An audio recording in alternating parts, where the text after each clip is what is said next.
Entonces, vamos a hablar de lo que sería comunidades inteligentes y sostenibles. Primero me gustaría que empezáramos con esta frase de reflexión, que también se relaciona con todo lo que hemos venido hablando el día de hoy en relación a que la sostenibilidad ya no es una pregunta, ¿verdad? Es supervivencia.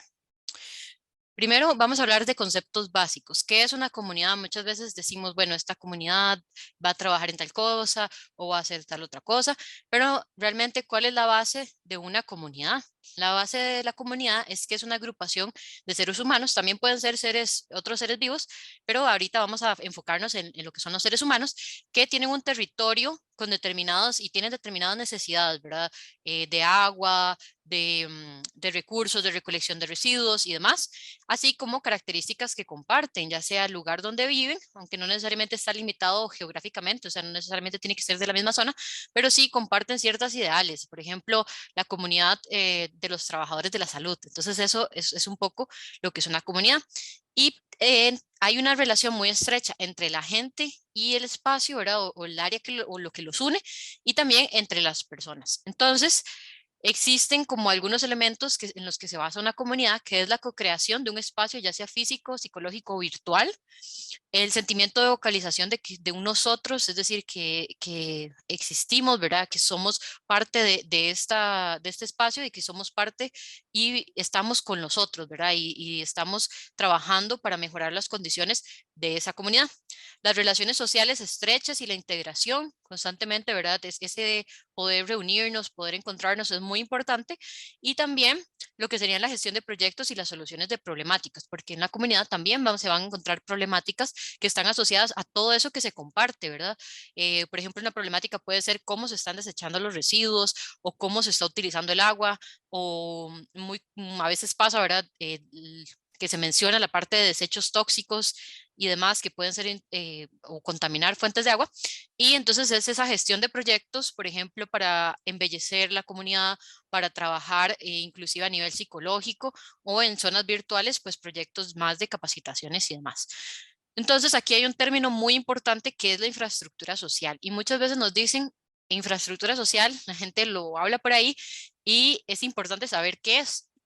Básicamente la infraestructura social son esos espacios físicos en los que nosotros desarrollamos interacciones. Entonces, hay infraestructura verde que está relacionada con toda la parte vegetal, ¿verdad? De los jardines, de los huertos y demás. Hay infraestructura azul que está relacionado más que todo con la parte de agua, de cómo la trabajamos, de cómo la reciclamos. Hay infraestructura relacionada a los residuos que está relacionado, digamos, o infraestructura gris que se le habla, ¿verdad?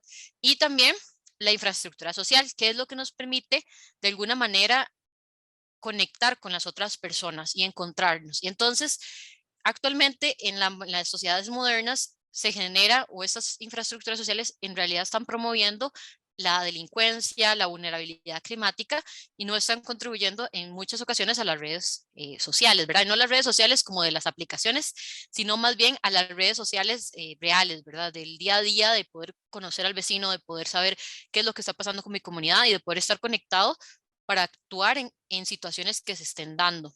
Hay un ejemplo muy claro de esto cerca de donde yo vivo. Hay un grupo de vecinos que se está uniendo para dejar, o digamos, como dejar en claro que no quieren que una planta de creación de concreto se desarrolle en su comunidad. Y entonces, ¿qué pasaría si ellos no se hablaran, si no se informaran, si no estuvieran juntos en los espacios físicos, ¿verdad? En los parques, en las plazas, pues no habría esa respuesta. Y la infraestructura social es entonces ese espacio de reunión en donde las personas se dignifican, ¿verdad? Todos podemos entrar sin necesidad de haber comprado. No es necesariamente, hay infraestructura social como los moles y todo esto donde nosotros compramos o estamos ahí, pero realmente hay otra infraestructura que es bastante más fuerte, que es en la que cualquier persona puede entrar sin necesidad pues, de comprar algo.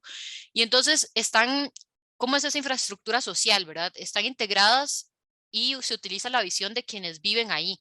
Entonces eso tiene que ver con la participación de las personas en la creación de esos espacios, como vemos en esta imagen, donde las personas pueden, ¿verdad? Aquí vemos un niño rayando la pared, vemos otros jugando, vemos a las personas pues andando en bicicleta y como utilizando realmente el espacio. Además están adaptados a la forma en la que las personas se conectan, no solamente a si por ahí puede pasar un automóvil o si por ahí puede pasar, digamos, por ejemplo, una persona en bicicleta o si hay espacios que están desutilizados o así, sino más bien en cómo las personas se conectan. Bueno, el árbol, ¿verdad? Lo que sería la vegetación para la sombra, sillas, ¿verdad? Todo eso que nos permite conectar.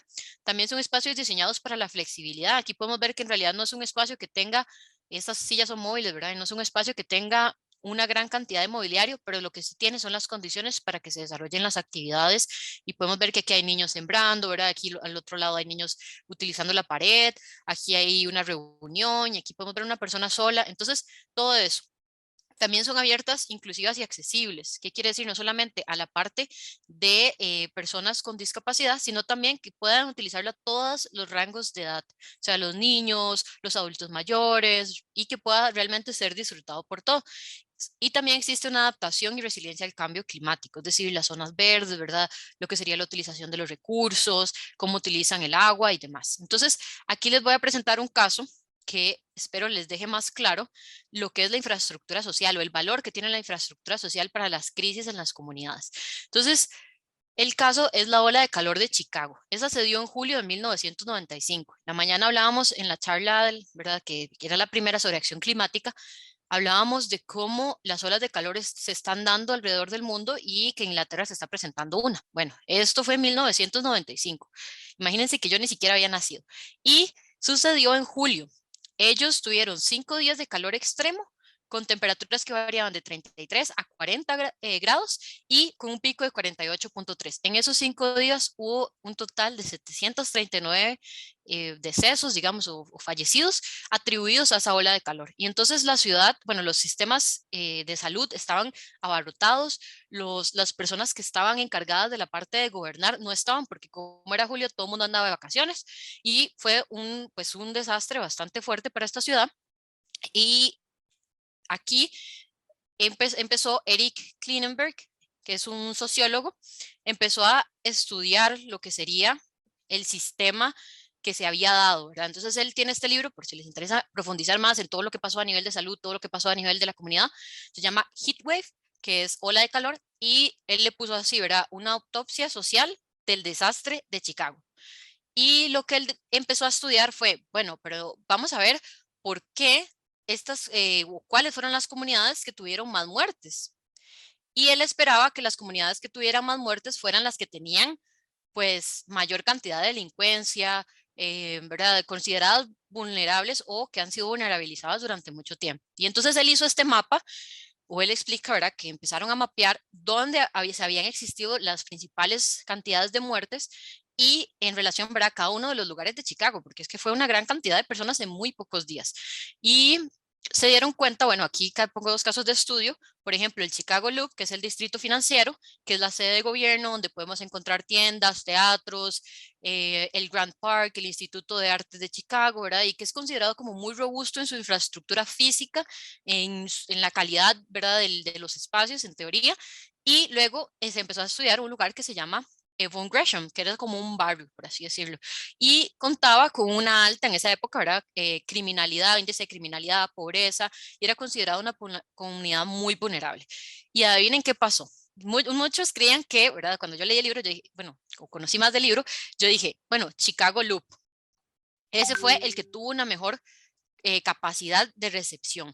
Pues el asunto es que no, aquí como podemos ver en la lista, de hecho Chicago Loop no se encuentra en ninguna de las primeras áreas, digamos como que no tuvieron o que tuvieron menor cantidad de muerte, no está en la lista. Esta es la lista de los que tuvieron menor cantidad de muerte desde cero hasta, ¿verdad? De ir bajando, y Chicago Loop no se encuentra ni en la lista de los primeros 10, ¿verdad? Mientras que Evan Gresham se encontraba pues en esa lista. Y entonces él empieza a investigar y dice, ¿por qué? Porque ¿verdad? Es como que uno tiene esta idea de que realmente el lugar donde hay mejor infraestructura física es el lugar donde va a mejorar la situación. Pues este es el Chicago Loop y este es Over Gresham. que me gustaría preguntarles por qué creen que Owen Gresham pues, tuvo una mejor calificación, tal vez en ese sentido, tuvo una respuesta a la crisis muchísimo mejor. Y bueno, lo pueden pensar, lo pueden dejar por ahí en el chat, y es porque ese lugar, ¿verdad? Tenía una infraestructura social muy fuerte, tenían parques, tenían zonas de áreas verdes, los vecinos estaban conectados y en vez de quedarse en los apartamentos de ellos con aire acondicionado, que después, ¿verdad? Por apagones y por otras cosas, pues no permitían, inclusive por la circulación del aire, muchas personas, ¿verdad? Todo eso, sabemos que no son procesos tan naturales, entonces todas esas personas que se quedaron solas en su apartamento, prendieron el aire acondicionado, pues una gran mayoría murieron. Y entonces, eh, pues estas personas que en realidad dijeron, hey, no, salgamos a la calle, utilicemos los espacios que ya tenemos, debajo del árbol nos va a ir mejor, pues tuvieron una mejor capacidad de adaptarse. Además de que ahí en esos espacios, mientras que estaban todos juntos, empezaron a diseñar estrategias. Yo me imagino que pues no lo cuenta él porque no hay, no, pues es más un estudio sociológico, pero yo me imagino que las personas llegaron, se sentaron debajo del árbol y empezaron a decir, hey, ¿qué podemos hacer para disminuir esta crisis de calor, verdad? Yo me estoy pues cocinando aquí. Entonces empezaron a generar estrategias de cómo disminuir el calor y se daban cuenta de quién faltaba. Mira, no está tal señora o no está tal señor, ¿por qué no vamos a llamarlo? O no está tal chiquito o no está tal familia. Entonces, y fueron y llamaron a la puerta de esas personas y así lograron esas conexiones o poder saber que las personas estaban vivas y que estaban bien. Y entonces una comunidad conectada es una comunidad resiliente que es capaz de volver a su estado después de una crisis y esas conexiones son claves entonces para los climas que vendrán. Aquí hay otro concepto importante que a mí me gusta explicarlo porque tal vez cuando uno dice comunidades sostenibles y la gente tal vez no sabe qué es sostenibilidad o tiene como una idea arriba, ¿verdad? O que está como no tan bien formulada. Y entonces la sostenibilidad, en realidad por el informe Brundtland, que lo vimos en la primera charla, es el satisfacer las necesidades del presente sin comprometer las necesidades de futuras generaciones. Entonces, eso tiene que ver con todos los objetivos de desarrollo sostenible y demás. ¿Y en qué nos impacta? Bueno, primero que une el bienestar humano, la equidad y la solidaridad. También la multidisciplinaridad, eso quiere decir que no solamente podemos abordar la sostenibilidad desde la salud o desde el trabajo, ¿verdad? O desde la vida submarina o la protección de ecosistemas, sino también desde otros puntos de vista, como las comunidades, las ciudades, la energía que utilizamos, la pobreza. Entonces es muy amplio. El conocimiento y la experiencia fundamentales, principalmente la local, todo ese bagaje que ahora les decía en relación a cómo plantar, a cómo generar sistemas muchísimo mejores para lo que son las áreas verdes, eso viene de empezar a buscar ese conocimiento que no necesariamente está relacionado a tecnología, sino más bien a la parte local. También considerar sus procesos en toda la secuencia, que lo mencionábamos en relación a la economía circular y el zero waste, que es ese estilo de vida donde no generamos residuos, donde realmente todo es utilizado de una manera adecuada. Las soluciones locales a los problemas, porque muchas veces anteriormente a lo que era el desarrollo sostenible se trabajaba problemas, ¿verdad?, de una región con información de otra región. Entonces, muchas veces no había una conexión entre lo que estaba sucediendo allá y lo que realmente estaba pasando en la zona en la que uno estaba trabajando. Entonces, no solamente no se utilizaban, por ejemplo, plantas nativas que sí atraen polinizadores, sino que también no se utilizaban medios de producción que les ayudaran a ese lugar. Luego la conservación de recursos y energía, que en realidad sabemos que es muy importante, y el equilibrio de los ecosistemas. Entonces, ¿qué es una comunidad sostenible? Bueno, una comunidad sostenible es la que plantea acciones que minimizan el impacto o la huella ecológica y que utilizan sistemas tecnológicos o inclusive locales de las personas para poder hacerlo. Entonces, ahí podemos ir uniendo un poco la sostenibilidad en relación a esta imagen que utilizan un transporte más activo relacionado a lo que es la bicicleta, el caminar, el poder correr, el salir y que haya seguridad. También la seguridad es una parte importante, la utilización de vegetación, los espacios públicos, la infraestructura social y la conexión entre las personas e inclusive la utilización, ¿verdad? El poder asomarse a la ventana, reconocerse y utilizar energías renovables, así como por ejemplo, la educación formal e informal en temas ambientales y muy importante el que esta comunidad, ¿verdad? De que tal vez acá no la podemos ver tan viva, pero sí vemos algunas características de una comunidad sostenible, Podemos también hablar de lo que sería la parte de que se reúnen para generar programas que puedan ayudar a su comunidad a ser muchísimo más sostenible. No solamente cómo uso el agua, cómo uso la energía, cómo uso los recursos que tengo, sino también cómo mejoro lo que ya sé en relación a cada vez ir más hacia esa meta, porque tal vez hoy sé este poquitito y con este poquitito, como veíamos en la primera charla del colibrí, puedo apagar cierta parte del incendio, pero necesito, ¿verdad?, otros conocimientos. Aquí vamos a tener lo que son las comunidades inteligentes. Las comunidades inteligentes están relacionadas a las tecnologías de información y comunicación, como cuáles, por ejemplo, el Wi-Fi, el Internet, bueno, sí, el Internet, el Wi-Fi, lo que sería la parte de los celulares, las computadoras, los sensores, que son los que miden distinta información a la recolección de datos.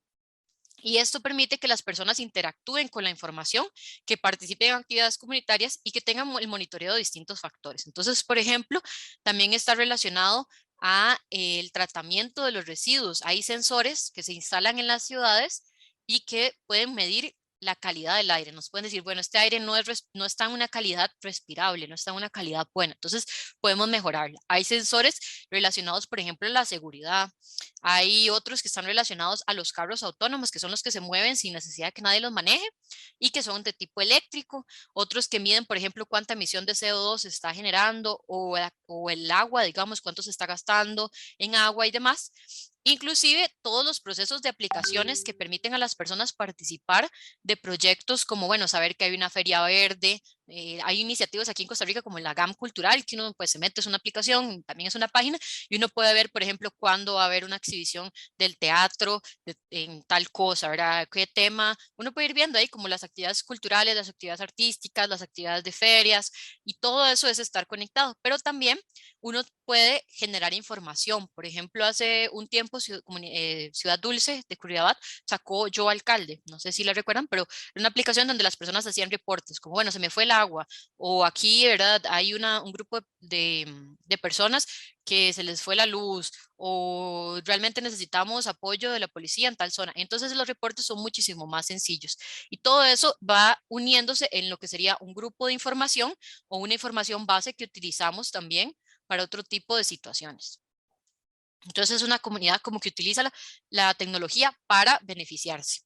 También una comunidad inteligente utiliza la participación, ¿verdad? Como les mencionaba, todo esto de reportes, todo esto de estar conectado, pero también el diseño participativo, que el diseño participativo se le llama la producción justa del espacio, porque a través de talleres participativos se recolecta, analiza información cualitativa y cuantitativa. Eso quiere decir información, por ejemplo, de cuál es la historia de la comunidad o de cuáles son sus problemas, cómo ven su comunidad o qué los identifica, toda la parte de cómo quieren su infraestructura social, porque puede ser que los problemas sean, bueno, es que cuando abrimos parques se nos meten, digamos, como mucho el agua. Entonces, ¿cómo podemos solucionar a partir de la infraestructura física y generar infraestructura social? Entonces, no sé, trabajar con lo que le mencionaba de parques inundables en la primera charla y así mejorar las condiciones de la comunidad, no solamente construir por construir, sino realmente construir en relación a lo que la comunidad necesita.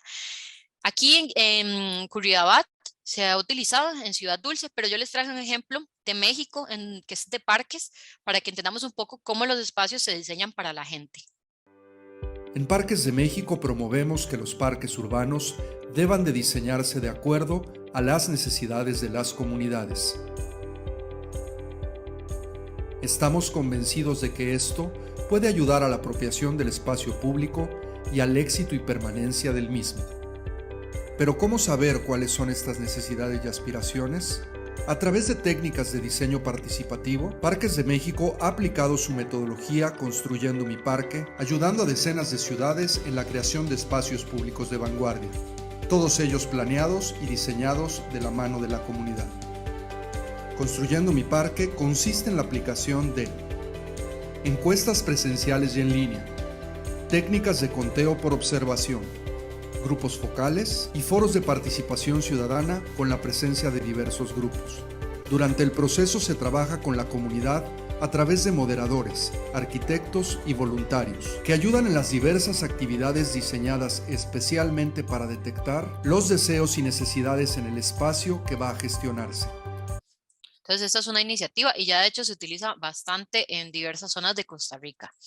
En lo que sería la resiliencia y la adaptación, ¿verdad? Recordemos que la resiliencia es esa capacidad que tienen las comunidades de volver ¿verdad? A su estado óptimo o a su operatividad, es decir, a volver a sus vidas normales, por así decirlo, después de una crisis. Y la adaptación es, ¿verdad? Esos sistemas que vamos a ir desarrollando para lograr esa resiliencia. Y aquí es importante que las comunidades inteligentes y sostenibles están conectadas con la gestión de sus recursos, con las problemáticas que esos recursos les generan. Por ejemplo, si tenemos un río, un lago o demás, entonces como esas problemáticas podríamos tener, no sé, inundaciones o podríamos tener otro tipo de problemas, y también entonces esas entienden esos problemas, pero buscan soluciones diferentes, ¿verdad? No solamente si tenemos un problema de que las calles se nos llenan montones de agua, no solamente llegar y decir, bueno, vamos a llamar a la municipalidad para que nos ponga alcantarillado, sino ir más allá y pensar, bueno, ¿qué se está haciendo en el mundo con las inundaciones, con la lluvia que está, ¿verdad?, dañando las ciudades? Y aquí es donde entran, por ejemplo,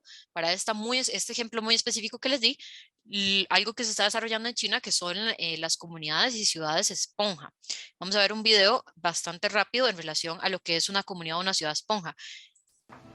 Las ciudades esponja usan mucho de los principios de la arquitectura verde al crear espacios que son diseñados para absorber el exceso de agua justamente como una esponja.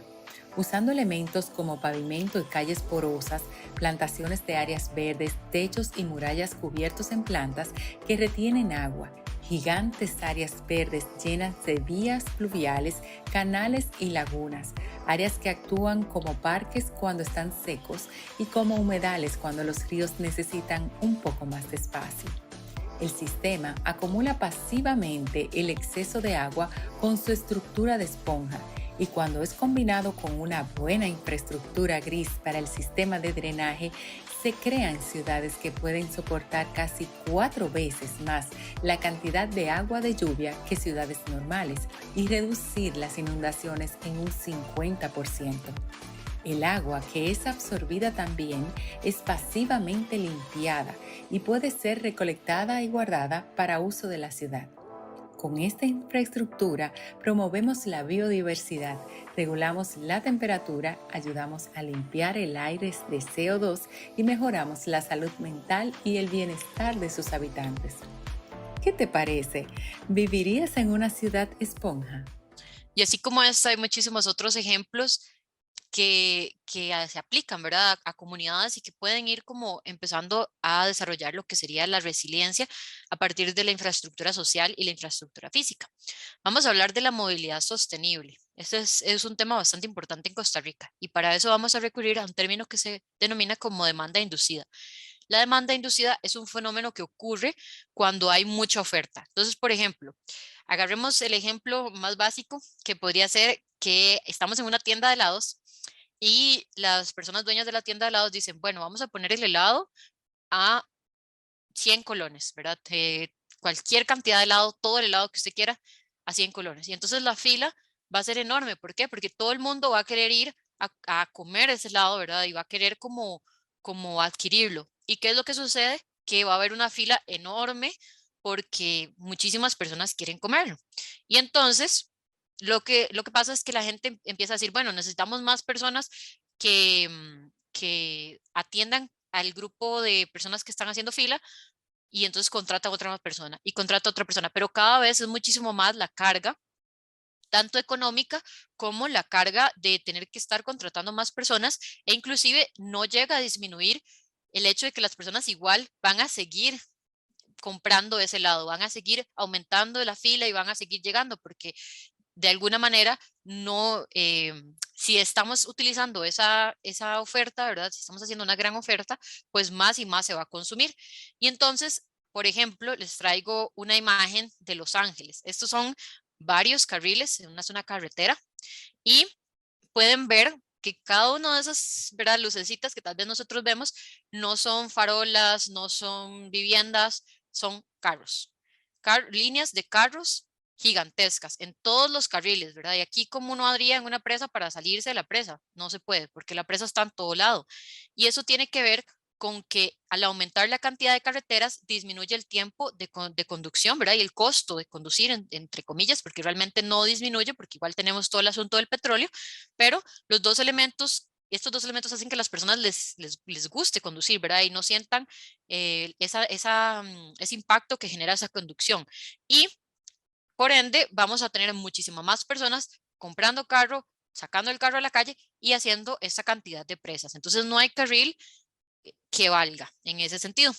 Y aquí vamos a poder ver cuál sería el impacto que tiene, por ejemplo, 200 personas en 117 carros, ¿verdad? Estos serían 200 personas. Luego vamos a pasar a esas mismas 200 personas sin carro, vean el espacio que sobra, en bicicleta, en 3 buses y en un tren. Es increíble la cantidad de espacio que le estamos dedicando al carro y que genera también costos e inversión.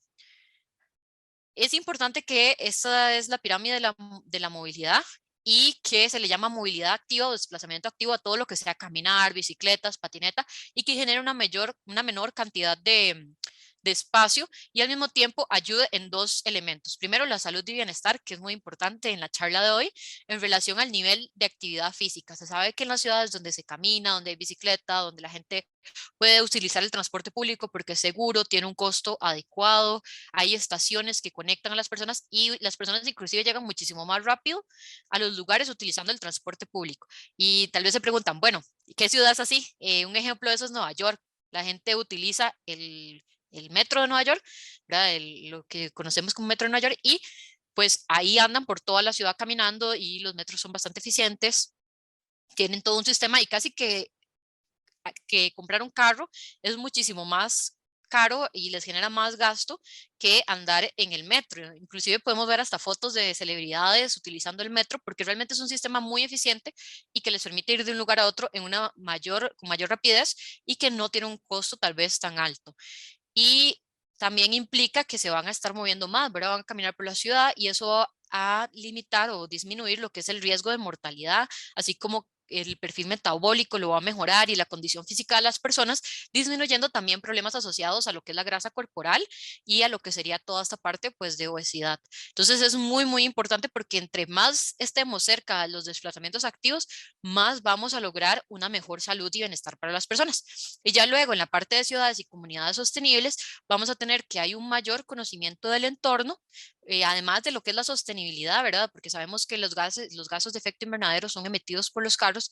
También vamos a tener ese conocimiento del entorno, de saber, de conectar con las personas, que les decía que es muy importante para lo de las crisis climáticas. Si todas las personas de Over Gresham utilizaran carro, probablemente no se hubieran reunido en ese lugar y habría muchísimo más muertas de las que hubo.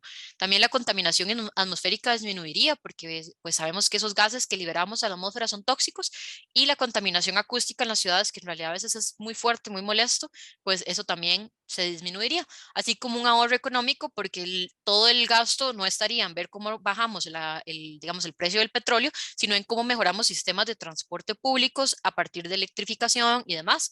Y lo que sería también que disminuiría el tráfico, logrando que todos lleguemos muchísimo más rápido a los lugares que necesitamos. Y así como la ciudad de Los Ángeles, que les mostré aquí, hay miles de ejemplos que pueden consultar de ciudades en donde se hacen muchísimas más carreteras y entre más carreteras se hacen, muchísima más cantidad de carros hay y la presa nunca acaba. Entonces, esa por ahí, ¿verdad? Siempre se dice, esa no es la solución, no es lo ideal. En el acceso universal es importante no solamente tener accesibilidad en sistemas sociales, económicos y físicos, ¿verdad? Como lo es el que puedan trabajar, el que puedan llevar capacitaciones, la educación, cómo vamos transformando eso, sino también principalmente en la parte física, en espacios que pues colaboren y que sean caminables o recorribles por estas personas, ¿verdad? No solamente pensemos en personas que ya nacieron con algún grado de movilidad reducida, sino más bien en personas que, por ejemplo, no sé, se quebraron, pasa mucho, ¿verdad? O que de alguna manera están sufriendo o pasando por alguna enfermedad que les dificulta movimiento y pues, por ejemplo, caminar o utilizar una rampa en realidad se les vuelve muy, muy, muy complicado. E inclusive cuando andan con muletas y entonces caminar se les dificulta y Uno puede ver, ¿verdad? Uno va a lugares y ve rampas como esta. Voy a correr esto porque creo que no se ve bastante. Rampas como esta, donde una persona realmente, ¿cómo va a subir, verdad? Y la idea es que las personas puedan subirlo solos, o inclusive en las aceras que vemos ese tipo de situaciones donde realmente las personas hasta tienen que ingeniárselas de cómo bajar. Y tal vez uno dice, bueno, esto no es conmigo porque, ¿verdad? No es mi caso, pero todos vamos hacia convertirnos en adultos mayores. Y sabemos que una de las características de los adultos mayores es que también su capacidad de movilidad va a verse reducida en mayor o menor medida, pero sí va a suceder. Y espacios como este, por ejemplo, no permiten que los adultos mayores puedan caminar de una manera adecuada y que puedan pues recorrer la ciudad. Igual, si pensamos en una situación un poco diferente, las mujeres con tacones, si han caminado en algún espacio como con bloques o digamos lo que serían los zetas que tienen espacios o por ejemplo adoquines también puede ser, y pues el tacón siempre anda ahí metiéndose, ¿verdad? Y es muy incómodo, muy difícil caminar, y ahí es donde se habla también de la parte de género, inclusive lo que son los coches, que ya más hombres también están viviendo esa experiencia de tener que meter el coche en el bus y bajarlo, y es realmente pues una experiencia muy compleja y que en las ciudades no están respondiendo, o las comunidades tampoco, ¿verdad? A lo que sería la parte de accesibilidad. Y como vemos en la pirámide de Costa Rica, la pirámide poblacional, pues llegará un tiempo en el que tendremos más adultos mayores que personas jóvenes, y eso es importante porque vamos a necesitar de la accesibilidad universal para poder cubrir a esas personas. Algunos ejemplos de accesibilidad universal y cómo funciona. Bueno, en las baldosas podotáctiles, estas las hemos estado viendo en el país, y las personas a veces se preguntan, bueno, pero ¿para qué sirven, verdad? ¿Por qué la municipalidad me obliga a poner esto? Es importante porque además de que esta superficie, por ejemplo, es lisa, entonces ayuda a que la silla de ruedas pues, maneje mejor y no sientan como ese golpeteo que puede tener lo que son los adoquines y otros tipos de pavimentación. Vamos a ver que estos lo que permiten es que las personas se ubiquen y puedan encontrar salidas, entradas, ¿verdad? Y puedan como recorrer el espacio de manera muchísimo más segura. Otro punto importante son los juegos en conjunto, generarle a los niños, como podemos ver en este barco pirata, espacios donde puedan jugar juntos. No es necesariamente hacer un espacio específico y orientado solamente a las personas con accesibilidad reducida, perdón, con discapacidad, sí, sino también integrarlos a todos y que todos puedan jugar, y eso es muy importante. Otro ejemplo es el menú en braille. Una vez por ahí escuché un comentario de una persona que decía, es que yo una vez fui a un restaurante que decía que era accesible o inclusivo, y cuando llegué, ¿verdad? Fui con una persona que pues no podía o necesitaba de lo que sería un menú en braille, y cuando pedimos el menú en braille no estaba, y entonces nos dimos cuenta que para ellos inclusividad era que fuera vegano, vegetariano y demás, y pues ella lo que mencionaba era como, pero ¿qué pasa, verdad? O sea, también hay que incluirlos dentro de la ciudad. No es que esto otro que menciono del veganismo y el vegetarianismo no sea importante, es importante, pero también hay que ver cómo estamos contribuyendo o no a lo que es la accesibilidad. Inclusive les pongo esta pregunta, ¿existe la posibilidad de dar la consulta en Lesco? Hay muchísimos lugares en donde uno puede aprender Lesco, donde puede educarse y donde puede pues mejorar los servicios para la población, porque en realidad es lo que se necesita. Y aquí un ejemplo de la parada de bus de Curitiba en Brasil, donde vamos a ver que son como un tubo que permite no solamente, como les mencionaba, no es generar espacios solo específicos para suplir una necesidad, sino que todos podamos movernos de una manera más adecuada, porque si suplimos esta necesidad, todos vamos a estar muchísimo más protegidos. Y como van a ver en estos tubos, no solamente es más fácil entrar al bus, sino que también resguardan de la lluvia, resguardan a las personas bueno, les brindan seguridad. Hay siempre algún policía o alguna persona que cobra y que está ahí. Hacen muchísimo más rápido los buses porque la persona ya le cobra a uno la entrada, y entre otras características muy importantes. Entonces les voy a poner el video para que puedan ver un poco cómo realmente se desarrolla esto.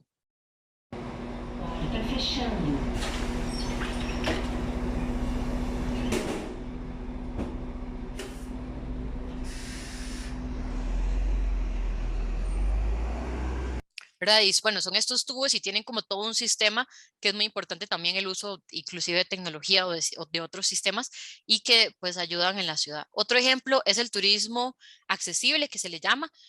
en donde vamos a ver distintos casos, por ejemplo, estas láminas que son táctiles y entonces les permiten a las personas conocer lo que sería la flora y la fauna del lugar, que muchas veces se pueden describir, pero es interesante que también los puedan tocar y puedan saber cómo son.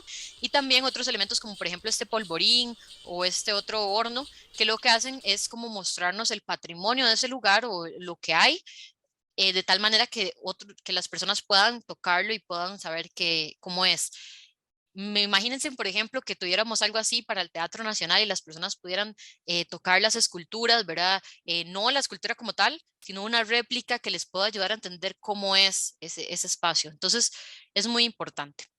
Para concluir un poco con la parte de comunidades sostenibles y inteligentes, vamos a ver una iniciativa en Quintana Roo, México, en donde se trabaja a partir de estos conceptos para desarrollar una nueva idea tal vez de lo que sería una comunidad o una ciudad sostenible e inteligente.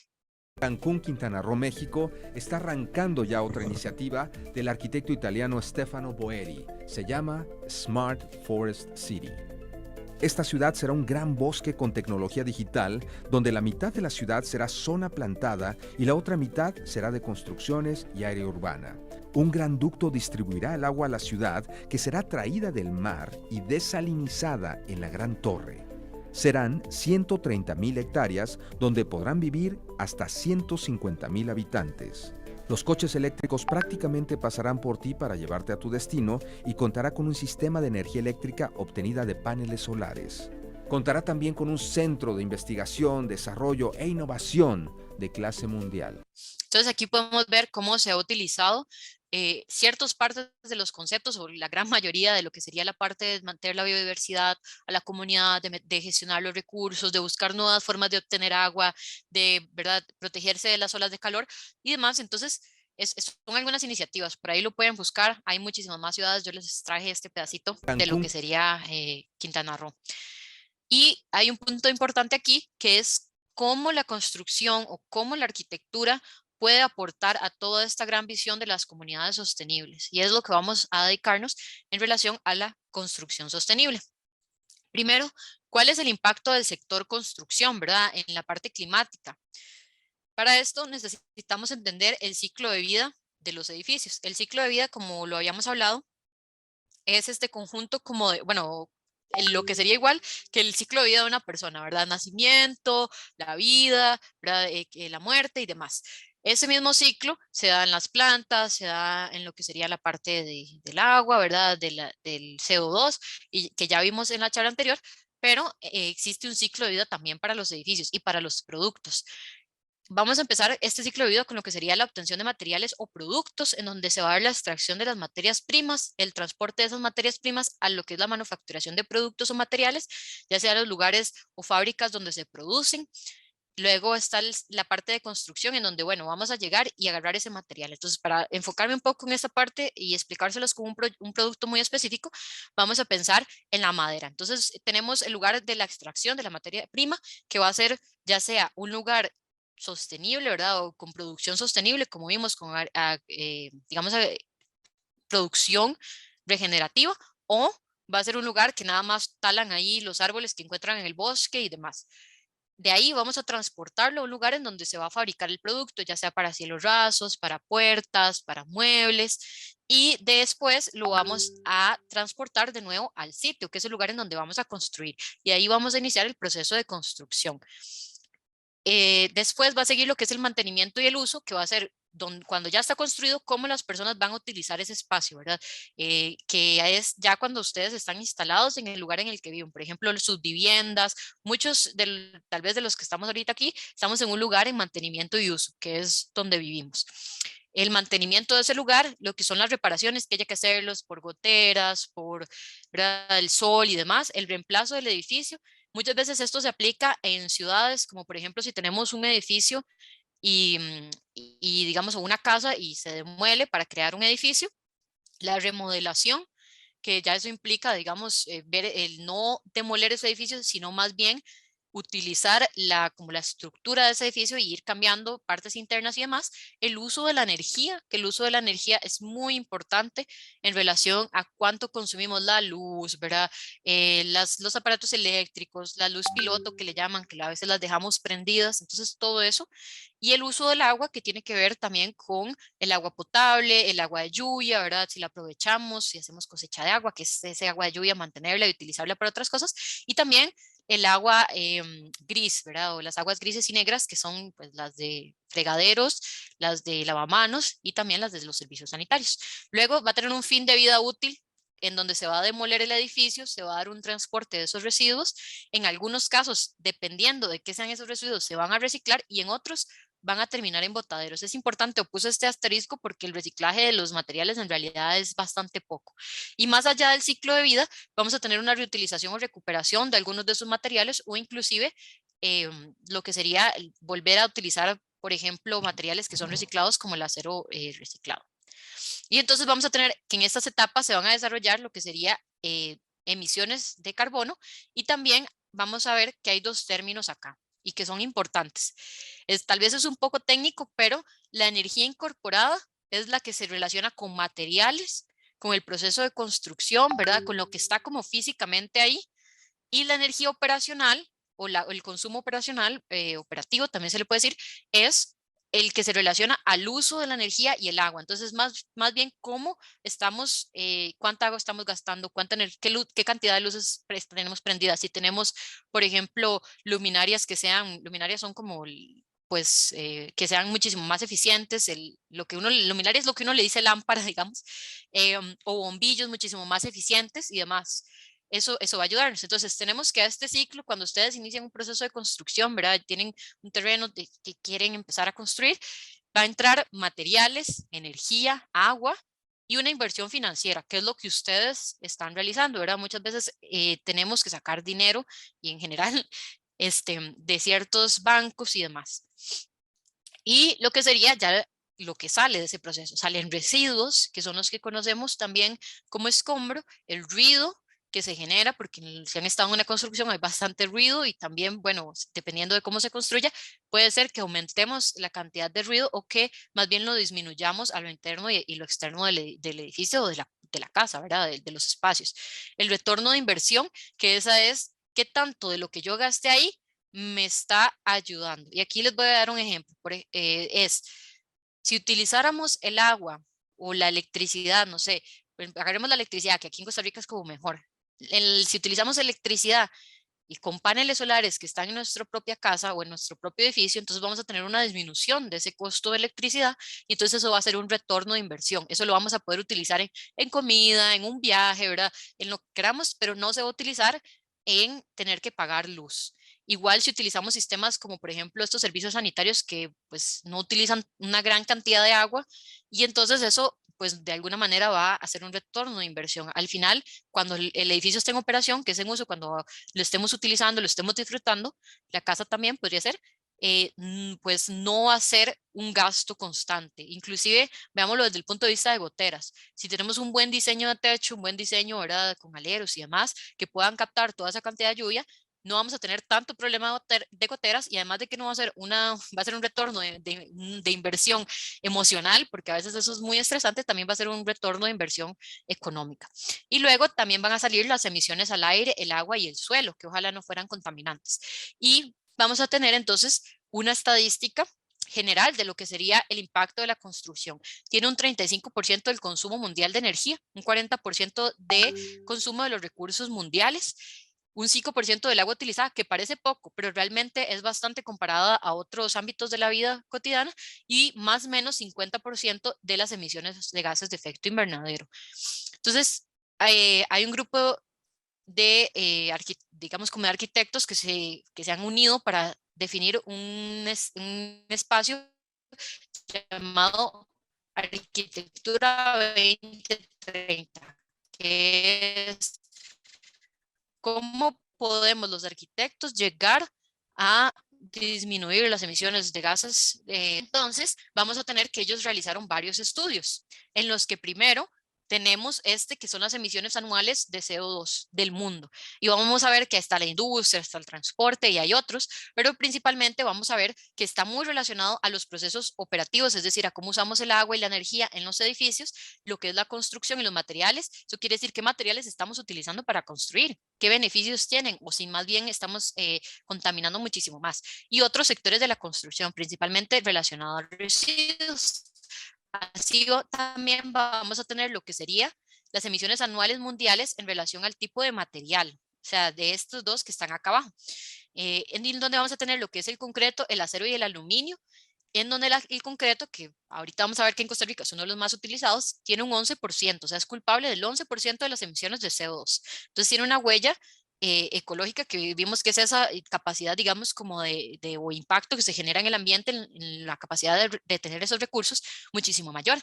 Y aquí podemos tener el CO2 incorporado, es decir, de los materiales, del uso de ese material, en diferentes materiales, por ejemplo, el concreto, el acero y la madera. Y vamos a ver que en el proceso de extracción y de producción, la madera es más baja, en el proceso de construcción sigue siendo la más baja, en este proceso de mantenimiento y uso están como similares, y en el final de la vida, la madera sigue teniendo la más baja. Vamos a introducir un poco más de este asunto después. En el 2020, en el 2040 vamos a tener que 2/3 de los sistemas del sistema inmobiliario, es decir, de la cantidad de casas y edificios que hay en la tierra de alguna manera, es o va a ser lo que estamos construyendo hoy y lo que ya está construido. Y sin ninguna mejora, eso va a seguir emitiendo gases de efecto invernadero. Y esto, si seguimos construyendo como lo estamos haciendo, vamos a tener un 57% de energía incorporada o de CO2 incorporada emitido a la atmósfera y un 43% de ese carbono operativo que se relaciona a cómo utilizamos el agua, la energía, los residuos sólidos, ¿verdad? Cómo podemos o no hacer cosechas de agua, de lluvia y otros. Y entonces va a ser una emisión bastante fuerte. Aquí podemos ver todo ese efecto para allá el 2045 o inclusive en el 2025, ¿verdad? Lo podemos ver por este lado. Entonces, ¿cuál sería una estrategia de reducción de ese carbono incorporado? Primero sería no construir, pero claramente siempre vamos a tener necesidades y hay que empezar como a cubrirlas. Entonces se puede reutilizar y restaurar edificios que ya existan para mejorar esa capacidad que tienen a nivel de mantenimiento y uso, así como al puro inicio, si vamos a hacer un edificio nuevo, diseñar estructuras que puedan ser utilizadas para otras funciones, ¿verdad? Tal vez, por ejemplo, con paredes que puedan como moverse, ¿verdad? O que puedan cambiar. Entonces, todo esto está muy relacionado con la arquitectura flexible, que le llaman. También construir menos, que es según la necesidad. Si yo lo necesito, lo construyo. Y maximizar esa utilización de equipamiento. Entonces, si lo puedo construir, si lo necesito construir, lo construyo de una manera que no impacte lo que serían los recursos naturales. También de manera inteligente, que es reutilizar los materiales que ya se hayan de tal vez de otras construcciones o inclusive materiales reutilizados o con porcentajes de productos reutilizados, también de baja emisión de carbono. Y lo que sería eficiente, que es optimizar la estructura y las cargas, así como uso de geometrías. En esto lo que explico es, si de alguna manera nosotros necesitamos o estamos en un lugar frío y queremos que el sol entre porque necesitamos calentar los espacios, diseñarlo de tal manera que se calienten los espacios, ¿verdad? Si necesitamos más bien, estamos en Guanacaste y necesitamos que entre el viento, ¿verdad? Y que nos pueda refrescar los espacios, diseñarlos de tal manera que realmente haya viento y se utilice de una manera correcta. Y por último, los residuos sólidos, que esos son, ¿verdad? Disminuir esos residuos sólidos implica utilizar sistemas modulares. ¿Qué son sistemas modulares? Bueno, aquellos que de alguna manera, si yo tengo algo que mide 15 centímetros, entonces los espacios van a estar en relación a 15 centímetros, ¿verdad? Esos 15 centímetros en los que yo voy a distribuir ese ladrillito. Piénsenlo como un Lego, ¿verdad? Los Legos son modulares, los Legos tienen un tamaño. Entonces, si yo voy a construir algo, saber cuánta cantidad de esos Legos voy a utilizar y no comprar 20 Legos más solamente porque realmente no pude hacer el cálculo o no encontré la manera de calcular o hay imperfecciones en ese material que no me permiten calcularlo adecuadamente. También el uso de la energía y el agua y utilizar flujos de reutilización y reciclaje. Entonces, ¿cuáles serían esos impactos tal vez en el sector construcción nacional? Aquí es muy importante hacer notorio que lo que más se construye en el país son espacios habitacionales, multifamiliares, que cada vez que escuchen multifamiliar tiene que ver con una sola familia viviendo en esa casa, ¿verdad? De lo que uno típicamente llamaría casas. Y luego están los multifamiliares, que son los espacios donde viven más de una familia. Entonces eso quiere decir, por ejemplo, los apartamentos, donde son edificios pues muchísimo más grandes y viven muchísima más gente. Pero eso es básicamente lo que se construye en el país y es donde más injerencia tal vez podríamos tener nosotros como consumidores, como personas que vamos a contratar a una persona para desarrollar nuestra casa. Es ahí donde nosotros tenemos un impacto, es donde nosotros podemos reflexionar y decir, bueno, no, ¿en qué me sirve poder construir de manera sostenible? Y también está la parte comercial y urbanística. La parte urbanística son todos los parques, ¿verdad? Las calles, la infraestructura social que vimos también cuenta como urbanístico en cierta medida. Entonces, desde las comunidades tenemos también ese impacto de poder impulsar proyectos de construcción sostenible. Y aquí también vamos a ver un poco cuáles son los residuos que más se generan. Tenemos madera y limpia y mezclada. Principalmente madera porque utilizamos mucho concreto y como pueden ver, creo en esta imagen, el concreto necesita madera, ¿verdad? Se utiliza lo que se le llama formaleta y entonces pues se tiene que chorrear ese concreto, entonces le genera como unas paredes de madera falsa y luego esas paredes se tienen que quitar y son más bien no de madera falsa, paredes falsas como de madera, ¿verdad? Que son como paredes o digamos como ver un molde, como el molde de queques, nada más que ese molde está hecho de madera y ahí se chorrea el concreto hasta que se seque y luego se quita de ahí, pero esa madera generalmente no se puede volver a utilizar. También lo que sería el acero, el cemento, como lo vemos acá, y algunas otras piezas de bloque que son bastante, pues son escombros. Y los materiales más utilizados en el país es la arena, el cemento, la piedra y en general todos los derivados del concreto, ¿verdad? Entonces bloques de concreto y demás, que ya vimos que tienen un alto impacto. Pero estos materiales de alto impacto de la construcción, que son predominantes, también tienen un potencial de poder reducir sus emisiones de carbono. Entonces, está la primera parte, que es utilizar materiales que hayan reducido su emisión de carbono. ¿Cómo? Bueno, vamos a verlo en espacios específicos como el concreto, el acero, la madera, las alfombras y el gipsum. En el concreto, yo puedo reducir el CO2 que se genera, ¿verdad? O los gases de efecto invernadero que se generan y que aumentan el calentamiento global cuando yo produzco el concreto? Bueno, primero, reducir la cantidad de cemento Portland. Ese cemento es responsable de la mayor parte de las emisiones de carbono que tiene el concreto y se pueden utilizar otro tipo de mezclas. También algunas compañías tienen una nueva tecnología donde agarran ese carbono que se genera durante la producción del concreto y lo vuelven a meter a la mezcla. Entonces, pero eso, como les mencioné anteriormente, habría que tener una certificación y las personas, o sea, habría que realmente revisar que esa concretera esté haciendo las cosas de esa manera. El acero, el acero virgen es lo que se extrae, ¿verdad? De la minería, de procesos de producción donde queman combustibles fósiles como petróleo o como gas natural y tiene entonces una energía incorporada 5 veces mayor que el acero reciclado. El acero reciclado es cuando, bueno, ya tomamos el acero que ya existe, lo reciclamos, ¿verdad? Por procesos y eso lo reutilizamos. Y entonces las personas le tienen un poco de miedo, ¿verdad? Porque pueden creer que pierde su capacidad estructural, pero realmente no. Se sabe que las características o las propiedades se mantienen equivalentes a lo que sería el acero pues virgen. Y los hornos en los que se producen en general este acero reciclado son de arco eléctrico, entonces no queman petróleo, ¿verdad? Sino que más bien se utiliza la electricidad. En casos, por ejemplo, como Costa Rica, donde la matriz eléctrica es pues, bastante renovable, vamos a tener un menor impacto. Lo que es la madera cuando,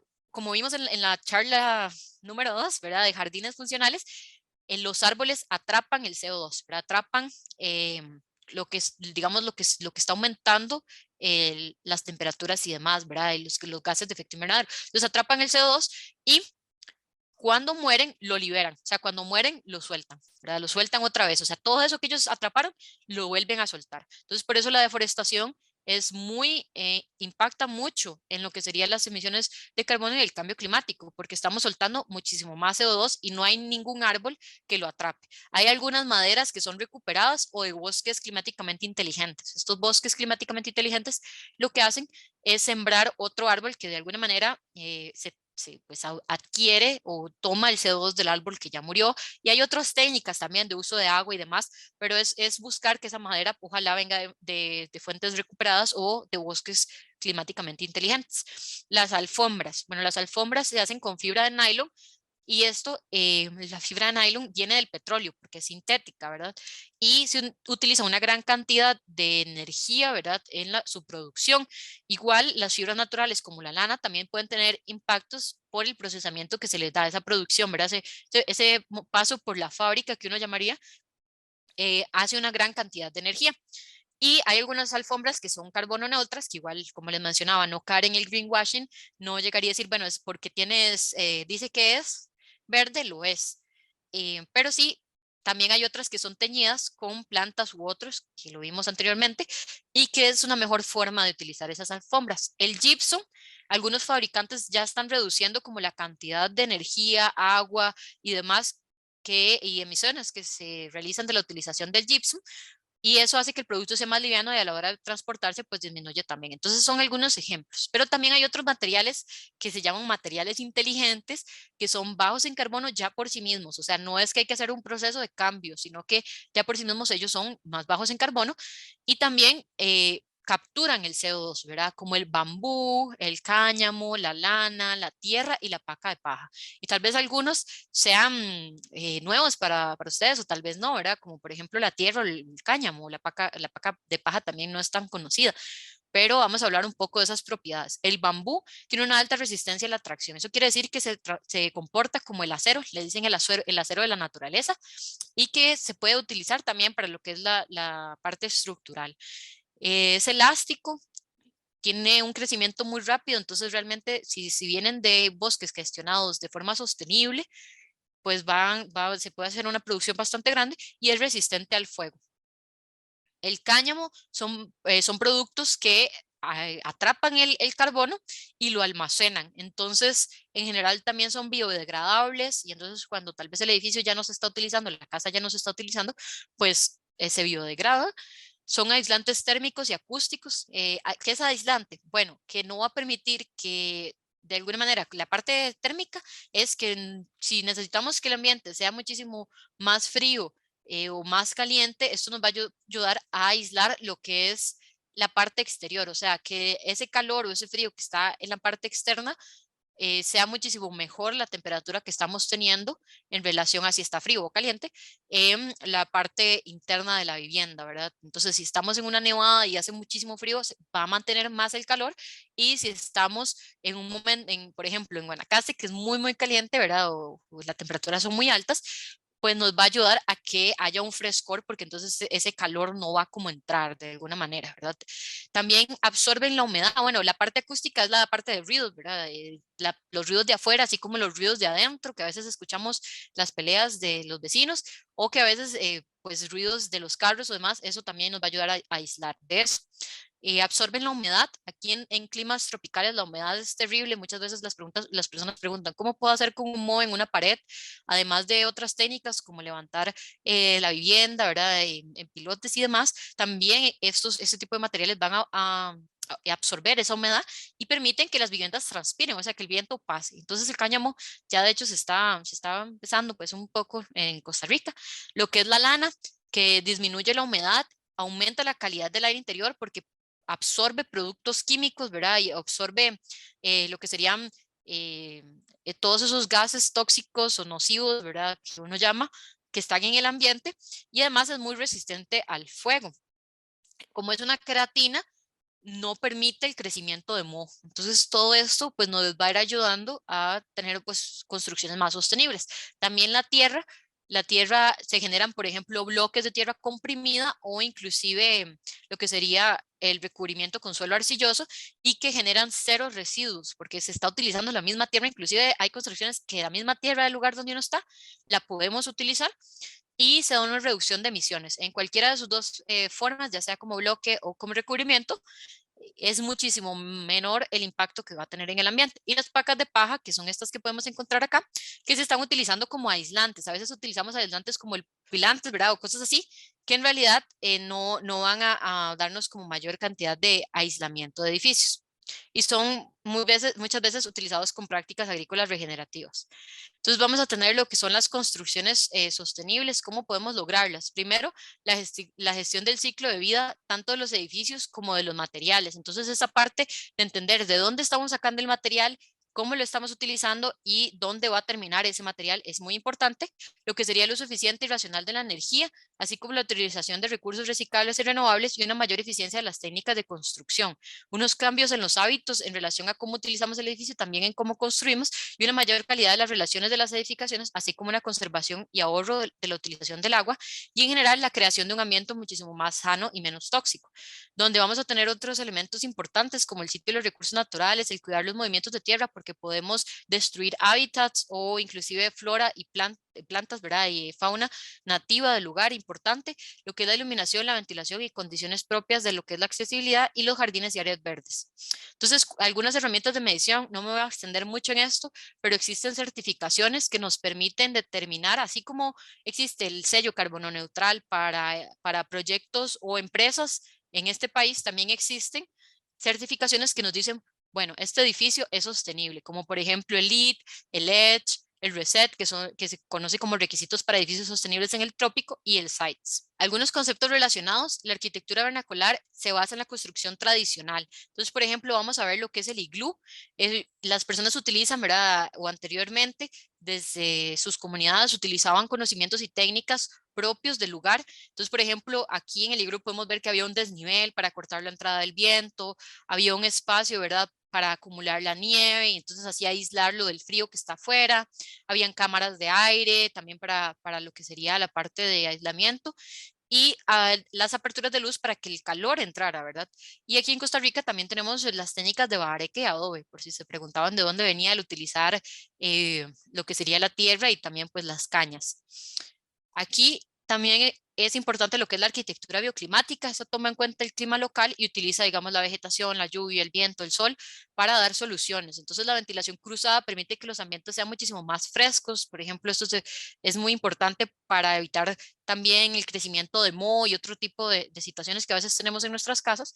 El control solar, a veces tenemos una luz o una incidencia solar, o sea, que los rayos del sol caen muy fuertes en una zona y no podemos estar ahí a ciertas horas del día, pues eso también lo resuelve la arquitectura bioclimática y el control de otros elementos como las lluvias y la vegetación. También la arquitectura regenerativa, esto es importante, este es un proyecto de Taller 13 de arquitectura regenerativa donde retoman un río y lo trabajan para mejorarlo y más bien dar muchísimo más al ecosistema. Y la arquitectura biofílica, que tiene una estrecha relación en cómo estamos trabajando la parte de las formas, porque se sabe que los seres humanos unidos con la naturaleza y ciertas formas de la naturaleza nos producen muchísima más calma, muchísima más estabilidad, ¿verdad? Y todo esto se aplica a lo que es la arquitectura biofílica. ¿Cuál sería esa innovación local desde el origen? Bueno, la construcción con bambú o madera para la parte estructural. Este es un ejemplo de lo que sería Colombia y este es un ejemplo de bambutico, ¿verdad? Entonces vean que realmente se puede utilizar. Otro ejemplo es la casa biológica. Esto fue desarrollado por un estudio conocido como NTLEN y fue a través de un fondo del Ministerio de Ambiente danés, donde ellos trabajan todos los residuos de agrícolas de paja, hierbas, restos de madera y lo transforman en la casa. O sea, en los materiales, de alguna manera, los reciclan y los utilizan para ir formando las paredes, ¿verdad? Las gradas y demás. Y esto se basa en un concepto que es cradle to cradle, que significa como de la cuna a la cuna, o sea, donde todo se reutiliza, de donde sacamos el material, ahí mismo el material se va a biodegradar y demás. Entonces es prácticamente carbono neutro. Y hay otros ejemplos como el concreto permeable, que por ejemplo se podría utilizar en lo que sería la pavimentación y otros, para poder dejar que el suelo respire, ¿verdad? Y que puedan pues respirar la tierra y no generar un impacto muchísimo mayor. Entonces vamos a ver, ya vamos a finalizar. Vamos a ver lo que sería un video de bioconstrucción o construcción con tierra. Esta es una construcción que está hecha en tierra, que está pensada con criterios de sustentabilidad, aprovechando al máximo la energía solar dentro de lo posible, pero también aprovechando la vista privilegiada que tiene hacia el mar, y esa vista está hacia el oeste. Es una casa que como premisa va a ser utilizada principalmente en el verano pero que está acondicionada para todo el año, ¿no? Se usan distintas técnicas en tierra. Como material aislante se utilizó la técnica de la tierra alivianada en techos, en paredes y en pisos, garantizando la aislación de la construcción, que tiene la capacidad de absorber la energía solar. Todas las ventanas son con vidrios dobles también, que son aislantes, y tiene un muro central que está realizado en otra técnica en tierra, que es de cob, que tiene la capacidad de acumular la energía térmica y poder liberarla al ambiente en la noche, en el invierno. Por la orientación de la construcción, el sol no ingresa a la casa en el verano, por estar las ventanas principalmente al norte, las aberturas más grandes. Garantiza que en el invierno ingrese gran cantidad de energía solar y en el verano no. Te muestro. Para la construcción en barro usamos paja, ¿tá? Se puede usar o fibra o pasto, lo que sea, arcilla, esto es lo que pegotea todo el material, y arena. ¿Tá? Y con esos materiales en distintas proporciones, básicamente es que se construye en barro. Para vivir adentro de una casa de barro es muy fresca en verano, es cálida en invierno, regula la humedad ambiente, la podés hacer con las manos. La madera, en este caso en especial, hemos utilizado todo troncos curados y de manera estructural por la disparidad del terreno, ¿no? Es un terreno muy desparejo y bueno, la casa está todo sobre pilotes, con palos curados. La nobleza de la madera con el barro en la bioconstrucción es primordial, porque son dos materiales que se pueden congeniar, se pueden unir bien. La construcción está implantada en un cerro de la costa de Maldonado, en un punto muy alto. Se aprovechan las vistas, impresionante, pero también está muy desprotegido, es muy ventoso, y se tomó una opción de utilizar chapa como impermeabilización, y porque también, digamos, los clientes tenían una afinidad estética con ese material. También se generó una plataforma para la construcción de la casa que no afecta el terreno del cerro. También es un lugar donde el agua de lluvia se desliza por la superficie del cerro, y bueno, lo que hace es que se deja pasar libremente por debajo de la casa está elevada, y también aprovechando ese desnivel se construyó una celda de tratamiento de aguas grises que se utiliza para plantas, para jardín, que todavía no están, pero que van a garantizar, digamos, también el acondicionamiento de este espacio, mientras se recicla el agua, las aguas grises de utilización de la casa. Se logra tener un jardín que está bien alimentado de agua y que acondiciona el espacio exterior. Ok, entonces podemos ver este caso de una vivienda muchísimo más pequeña, y básicamente eso sería lo que sería la charla. Muchas gracias.